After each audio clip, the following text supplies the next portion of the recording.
안녕하세요. 오늘 저희가 좀 깊이 파고들 자료는요. 한국의 통일교육이라는 아주 특별한 상황 속에서 어떻게 보면 좀 부대칠 수 있는 두 가지 가치, 네, 바로 민족주의하고 다문화주의를 어떻게 다룰 것인가에 대한 겁니다. 네, 박형빈 씨의 연구 논문, 통일교육에서 민족주의와 다문화주의, 이걸 중심으로 한번 살펴보겠습니다. 흥미로운 주제죠. 네. 그래서 저희의 목표는 이 두 개념이 있잖아요. 통일이라는 과제를 안고 또 빠르게 변하는 한국 사회 속에서 어떤 긴장 관대를 만들고 또 어떻게 하면 같이 갈 수 있을지 그 핵심을 좀 파악해 보는 겁니다. 네, 중요하죠. 자, 그럼 한번 들어가 볼까요? 네, 먼저 현실부터 좀 짚어보죠. 한국 사회요. 이미 다문화 사회로 빠르게 변하고 있죠. 네, 맞습니다. 국내 거주 외국인 주민 수가 벌써 140만 명 넘어섰어요. 네, 상당한 숫자죠. 근데 문제는 뭐랄까 전통적으로 통일을 제기할 때 항상 강조됐던 우리 민족이라는 개념 있잖아요. 네네. 그거랑 이 다문화 현실이 딱 부딪히는 지점이 있다는 겁니다. 네, 아주 중요한 지적이세요. 통일 논의는 사실 오랫동안 그 같은 역사, 언어, 문화, 이걸 공유한다는 민족적 유대감에 크게 기대해 왔거든요. 그렇죠. 근데 이게 다양성, 포용, 이걸 중요하게 여기는 다문화주의하고는 좀 아무래도 긴장 관계가 생길 수밖에 없죠. 하긴 유엔 인종차별철폐위원회에서도 한국의 단일 민족 이미지 그거 좀 넘어서라 뭐 이런 권고까지 했다면서요. 네, 맞습니다. 그런 권고가 있을 정도니까요. 자료에서는 또 이런 얘기도 하더라고요. 서구에서 만들어진 다문화주의 모델 있잖아요. 네. 이걸 한국의 좀 특수한 상황, 특히 통일이라는 이 변수를 생각 안 하고 그냥 가져오는 건 좀 위험할 수 있다. 이런 우려요. 아, 네. 그 점도 중요해요. 심지어 뭐 영국, 독일, 프랑스 이런 유럽 나라들이 예전에 다문화주의 실패했다 이렇게 선언하면서 정책 바꾼 사례들도 언급하고 있고요. 그렇습니다. 여기서 핵심은 그 통일이 지향하는 어떤 하나됨이라는 목표, 네. 이거하고 다문화주의가 강조하는 다름의 인정, 이 사이에 본질적인 차이가 있다는 걸 어떻게 다룰 거냐는 거죠.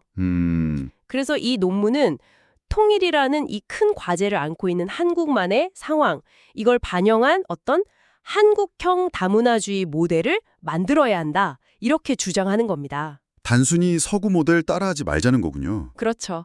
좀 더 우리 현실에 맞는 성찰이 필요하다는 이야기입니다. 그러면 민족주의는요? 이거 그냥 뭐 낡고 버려야 할 개념인가요? 자료는 꼭 그렇게만 보진 않더라고요. 네, 맞아요.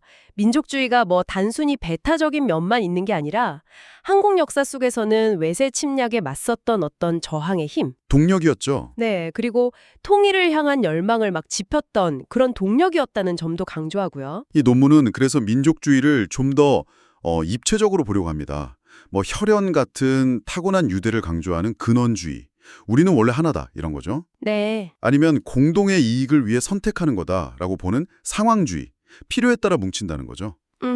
그리고 또 역사적 경험이나 이념을 통해서 구성되는 거다라고 보는 구성주의적 시각도 있고요. 아, 근데 이 연구는 특히 마지막 이 구성주의 관점을 바탕으로 해서 통일의 동력은 좀 살리면서도 동시에 다문화 사회에도 맞는 약간 뭐라고 할까요? 변용된 구성주의적 민족주의 이런 가능성을 좀 찾아보자는 겁니다. 변용된 구성주의적 민족주의. 흥미로운데요?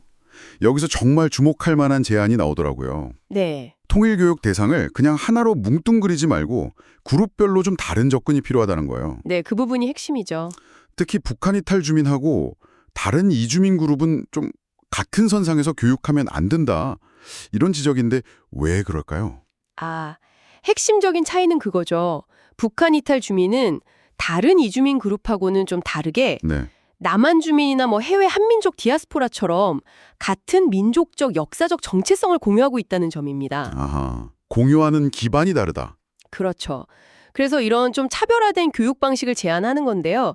예를 들어서 이주민 그룹, 뭐 결혼 이주 여성이나 이주 노동자 같은 분들에게는 한국 사회의 어떤 규칙, 권리 이런 걸 공유하는 시민으로서의 정체성 교육, 시민적 국가적 정체성. 네, 그런 걸 중심으로 하고요.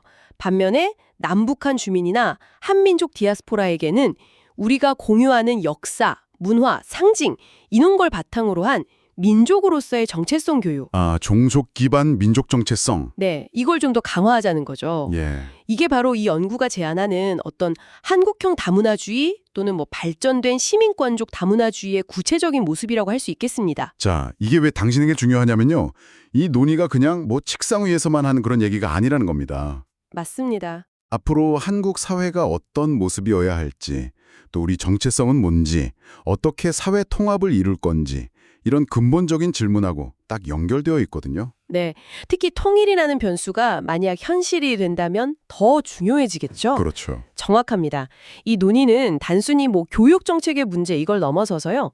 우리 사회 구성원들이 서로를 어떻게 봐야 하는지, 또 어떻게 관계를 맺어야 하는지에 대한 아주 깊은 성찰을 요구하는 거죠.